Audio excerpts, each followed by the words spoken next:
Cycle चलाते चलाते रघु ने एक बार आसमान की ओर देखा। उसने देखा कि राख के रंग का आसमान बादलों से घिर रहा है। चारों ओर की हवा जैसे थम गई हो। उसे समझ में आ गया कि तूफान आने वाला है, लेकिन कुसुमपुर पहुंचना अभी भी बहुत दूर था। रघु ने पैडल पर जोर से दबाव डाला, लेकिन वो ज्यादा दूर तक जा नहीं पाया। अचानक जोर का तूफान आ गया, साथ ही लगातार तेज बिजली कड़कने लगी और थोड़ी ही देर में मूसलधार बारिश शुरू हो गई। सामने का रास्ता बारिश की परत में छिप गया। रघु ने कोई और उपाय ना देखकर एक घने पेड़ के नीचे शरण ली, लेकिन फिर भी वह बारिश की मार से बच नहीं सका।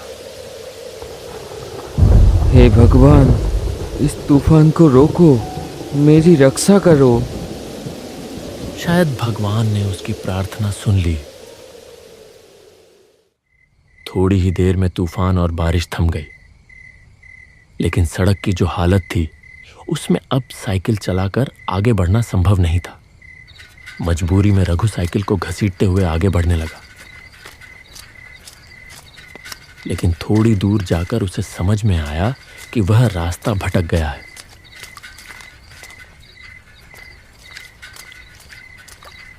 यह रास्ता कुसुमपुर का नहीं है। वह सोच में पड़ गया कि अब क्या करे। तभी उसके कानों में आवाज आई, क्या आप रास्ता भटक गए हैं? रघु चौंक कर देखने लगा। उसने देखा कि धुंधले अंधेरे में एक छाया मूर्ति खड़ी है। कौन हो तुम? मैं रतन हूँ बाबू।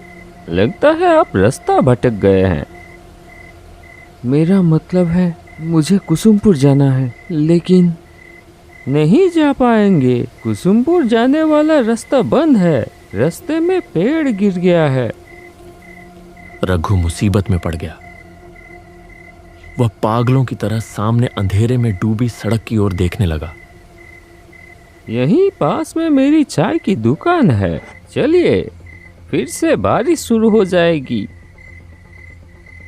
रघु ने आसमान की ओर देखा, फिर हल्के से सिर हिलाकर हामी भर दी। आइए, मेरे साथ आइए। रघु ने अपने दुविधा भरे मन के साथ उसका पीछा किया, और जैसे जैसे वह आगे बढ़ता गया उसे कुछ महसूस होने लगा। जिस वक्त से वह आदमी उसके पास आया है, तभी से रघु को भीगी हवा में किसी जले हुए चीज की गंध आ रही थी। क्या हुआ? जल्दी कीजिए। हाँ, आता हूँ। साइकिल लेकर वह तेजी से आगे बढ़ा। थोड़ी दूर जाते ही उसने एक गांव का पेड़ देखा। पास ही एक झोपड़ी नुमा घर था। वहां किसी हैरिकेन जैसी चीज की लौ जल रही थी। रतन ने फिर से आवाज दी, आइए बाबू, यही मेरी चाय की दुकान है। रघु ने साइकिल को गांव के पेड़ से टिका दिया और झोपड़ी के चौखट पर आकर खड़ा हो गया। उसने देखा कि एक तरफ एक चूल्हा है और उसके चारों ओर चाय बनाने का सामान रखा है। रघु हैरान हो गया यह सोचकर कि इतनी सुनसान जगह पर इस चाय की दुकान में आखिर चाय पीने कौन आता होगा। रतन एक मोड़ा ले आया। बैठिए बाबूजी, मैं चाय लाता हूँ। रघु अपनी गोद में रखे थैले को कसकर पकड़कर बैठ गया। बाहर फिर से तूफान शुरू हो रहा था। बिजली चमक रही थी और गड़गड़ाहट के साथ कड़क रही थी। ये लीजिए चाय, आप बहुत भीग गए हैं, ये पीजिए, अच्छा लगेगा। इतनी जल्दी चाय बनाकर ले भी आया। हैरानी की बात थी, हल्की हल्की बारिश शुरू हो गई।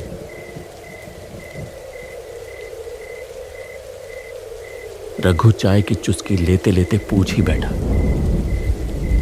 यहाँ चाय पीने कौन आता है? मतलब इतनी सुनसान जगह में। पहले कुछ दूरी पर एक बस स्टैंड था, तब लोग आया करते थे। और अब आप जैसे कोई कोई आता है। उस आदमी की बातों में क्या था कौन जाने, लेकिन रघु का सीना एकदम से सिहर उठा।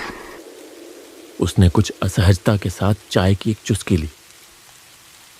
आप चाय पीजिए। आज रात आप नहीं जा पाएंगे बाबूजी। रात को यहीं रुकना पड़ेगा। रघु ने देखा कि बारिश की बूंदें अब और भी तेज हो गई हैं। तूफान की रफ्तार भी काफी बढ़ गई है। बिजली लगातार गिर रही है। लेकिन एक चीज देखकर उसे बहुत हैरानी हुई। इतनी तेज आंधी के बावजूद हैरिकेन की लौ जरा भी नहीं हिल रही थी। न जाने क्यों रघु को लगने लगा कि उसके चारों ओर जो कुछ भी है वह सच नहीं है, जैसे कोई जाल है जो चुपचाप उसे अपने भीतर लपेट रहा हो। बैग में रखे हुए इतने सारे पैसे, उसका सीना एक बार फिर धक धक करने लगा। जब बारिश थमी तब तक रात काफी बीत चुकी थी। खाना पीना कुछ देर पहले ही निपट चुका था। रतन दहलीज पर रघु के लिए बिस्तर लगाते हुए बोला, कहाँ गई झूमर? बाबू को पान नहीं दिया? आइए बाबू, यहाँ लेट जाइए। डरने की कोई बात नहीं है, मैं और झूमर तो हैं ही। रघु ने हल्के से सिर तो हिलाया, लेकिन उसके सीने में एक बार फिर से टीस सी उठी, जैसे उसकी छाती के भीतर कोई धीरे धीरे उसे कुछ समझाने की कोशिश कर रहा हो। जैसे ही नूपुर की झंझनाहट कानों में पड़ी, वह हल्के से चौंक कर देखने लगा। झूमर धीमे कदमों से आगे बढ़ रही थी। उसकी आंखों में जैसे कोई खास इशारा था जो उसने रतन की ओर किया। रतन ने भी जरा सा गर्दन हिलाकर कुछ जताया। यह बात रघु की नजरों से छुपी नहीं रही। लीजिए बाबू, पान। पान? मेरा मतलब है खाइए खाइए। झूमर के हाथ के पान खा के आप जिंदगी भर नहीं भूल पाएंगे। रघु कांपते हाथों से पान उठाने ही वाला था कि एक तीखी सड़ी सी गंध उसकी नाक में आ लगी। कुछ वैसी ही गंध जैसी कच्चे खून की होती है। अचानक आई एक तेज हवा के झोंके से झूमर के सिर की ओढ़नी सरक गई, और जो दृश्य रघु ने देखा उसे देखकर उसका खून जैसे जम ही गया। झूमर के गले पर खून की एक लकीर थी। वहां से एक पतली धार बह रही थी। झूमर ने तेजी से अपनी ओढ़नी ठीक की और पलक झपकते ही गायब हो गई। रघु ने जैसे मशीन की तरह पान को मुंह में डाल लिया।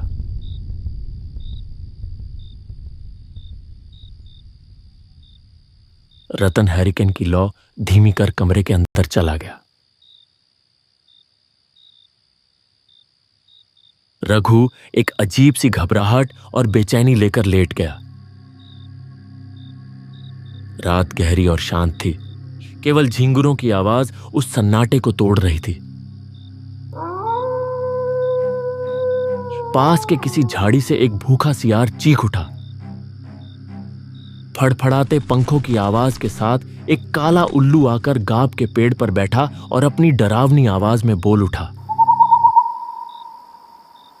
रघु का सीना बार बार कांप उठता रहा। भगवान देखना, ताकि रात ठीक से कटे। थकान की वजह से थोड़ी ही देर में रघु सो गया।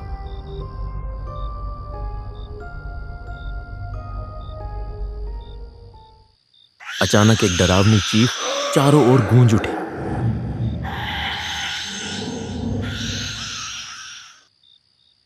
रघु अचानक बिस्तर पर उछलकर बैठ गया। उसने पागलों की तरह इधर उधर देखा। तभी उसके कानों में एक कराहती चरमराती सी आवाज पड़ी। वह आवाज जहां से आ रही थी, रघु ने उधर नजर घुमाई और जैसे ही देखा उसका शरीर डर से सिहर उठा। सिर्फ एक हाथ की दूरी पर कोई एक व्यक्ति गले में रस्सी डाले झूल रहा था।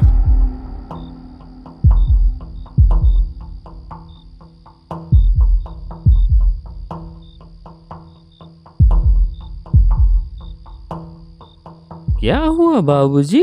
कोई बुरा सपना देख लिया क्या?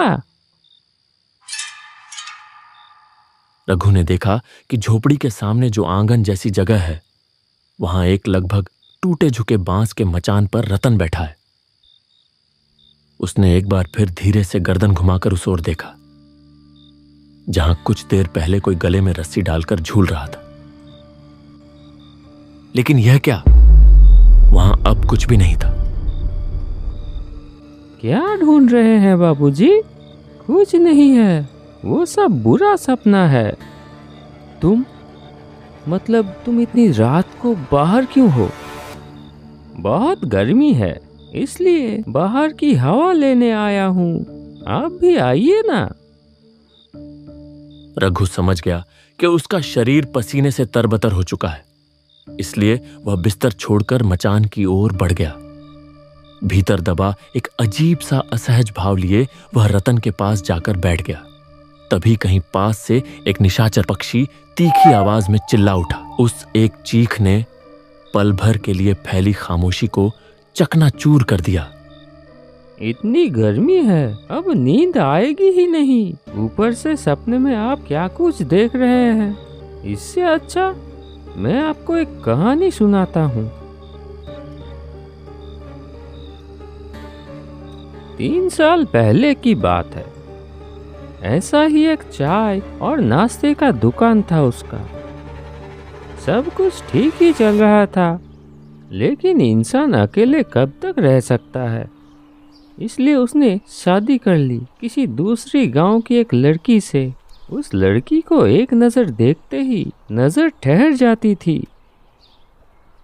बहुत लोग कानों कानों में फुसफुसाते रहे, ये तो जैसे गोबर में कमल का फूल होगा तो उसके चाहने वाले भी होंगे। खैर, दुकान में भीड़ बढ़ने लगी और उसकी बीवी ने भी हाथ बटाना शुरू कर दिया। उसकी चाय की दुकान में शंकर रोज चाय पीने आने लगा। एक कप चाय पीता था, लेकिन 1.5-2 घंटे तक बैठा रहता। उसकी बीवी की तरफ उसका नजर है, ये समझ में आ रही थी उस आदमी को। लेकिन नई दुल्हन के बारे में ऐसा कुछ सोचने को उसका मन नहीं मान रहा था। इतनी सुंदर पत्नी के बारे में कोई आदमी कैसे सोच सकता है ये सब?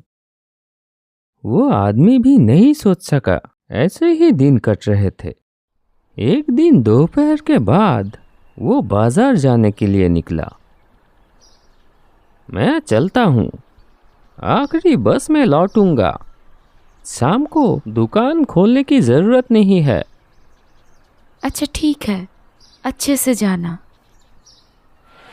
बाजार में खरीदारी करते करते वो समझ गया कि तूफान आने वाली है, इसलिए जल्दी सामान लेकर वो पहली वाली बस पकड़ ली।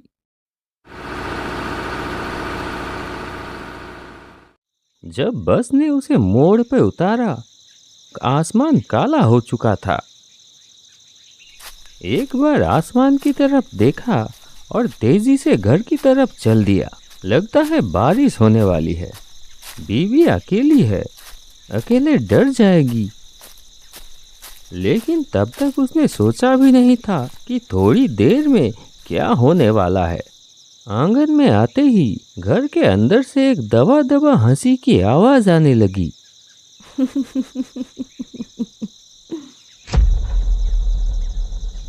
एक पल के लिए वो ठिठक गया। दरवाजे की तरफ ना जाकर वो खिड़की की तरफ बढ़ा। खिड़की से अंदर झांका। घर की मध्यम रोशनी में जो उसने देखा, उससे उसके शरीर में जैसे बिजली दौड़ गई। बिस्तर पर शंकर लेटा हुआ था और उसकी बीवी उसके सीने पर आधी लेटी हुई धीरे धीरे हंस रही है।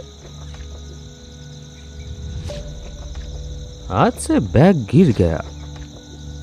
बीवी के लिए लाया हुआ चूड़ियां भी जमीन पे गिर के टूट गई। कौन? शंकर दौड़ते हुए बाहर आ गया। उस आदमी को देखते ही वो हक्का बक्का रह गया। आप तो बोले थे आखिरी बस पे। बात खत्म भी नहीं हुई थी। एक तेज धार वाली चीज से एक झटके में वो अपनी पत्नी की गर्दन पर वार कर दिया। फव्वारे की तरह खून निकल आया। पत्नी अपनी गर्दन पकड़ लिया और जमीन पर गिर पड़ी और उसका शरीर बार बार झटका खाकर स्थिर हो गया। शंकर अब तक पत्थर की तरह खड़ा था। अब वो भी हाथ जोड़कर माफी मांगने की कोशिश करने लगा। वो आदमी धारदार चीज हाथ से फेंककर शंकर को बालों की मुट्ठी से पकड़ लिया और घसीटते हुए ले चला। शंकर पूरी ताकत से भागने की कोशिश करता रहा। गुस्से में शंकर को जमीन पर पटक दिया। फिर बांस की छत से लटक रही रस्सी को खींचकर शंकर की गर्दन में फांसी की तरह डाल दिया और दोनों हाथों से रस्सी के छोर को खींचने लगा। शंकर के मुंह से दम घुटने की आवाज निकलने लगी। उसकी आंखें बाहर की तरफ निकल पड़ी। तड़पते तड़पते उसका शरीर धीरे धीरे शांत हो गया। वो आदमी पागल की तरह अपनी पत्नी के खून से लथपथ शरीर को घूरता रहा। फिर गला फाड़कर चीख पड़ा,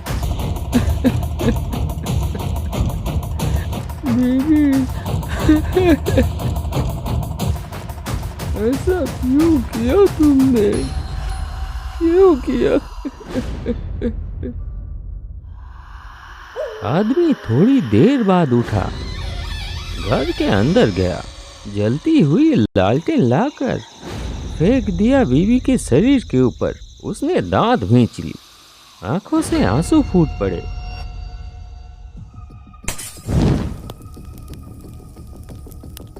कड़कती आवाज के साथ बिजली गिरी।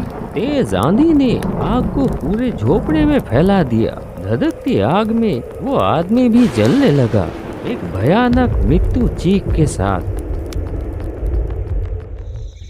रघु जैसे किसी गहरे सम्मोहन में डूब गया था। जाइए बाबू, तैयार हो जाइए, थोड़ी देर में सुबह हो जाएगी और हमें भी तो जाना होगा। रघु ने अब और बात नहीं बढ़ाई। रात जैसे तैसे कट ही गई थी। वह जल्दी जल्दी तैयार हो गया, फिर दरवाजे में हल्के से दस्तक दी। मैं चलता हूँ, सुन रहे हैं? तो फिर मैं चलता हूँ। नहीं, कोई उत्तर नहीं आया। एक पल के लिए रघु रुका और सोचा। फिर गाब के पेड़ से टिकाकर रखी हुई अपनी साइकिल उठाई और बाहर निकल गया। न जाने कहाँ गए। लौटते वक्त एक बार मिलकर जाऊंगा। लेकिन कुछ दूर जाते ही रघु को याद आया कि वह लापरवाही में पैसों का बैग वहीं भूल आया है। वह तुरंत साइकिल घुमाकर वापस उसी जगह लौट आया। लेकिन यह क्या हालत! वो झोपड़ी कहाँ गई? वहां तो अब सिर्फ एक अज्जली झोपड़ी का ढांचा पड़ा हुआ था। तो क्या रतन ने जो कहानी कल सुनाई थी वो? आप शायद ये ढूंढ रहे हैं। रघु तेजी से पलटा। देखा, उसका पैसों वाला बैग। कौन हो तुम? मैं झूठ। तेज हवा के झोंके से ओढ़नी हट गई। वही सड़ी सी तीखी गंध फिर से उसकी नाक में आ लगी। रघु की आंखों के सामने प्रकट हुआ एक औरत का भयावह खून से सना चेहरा। रघु होश खो बैठा और साइकिल समेत वहीं सड़क पर गिर पड़ा।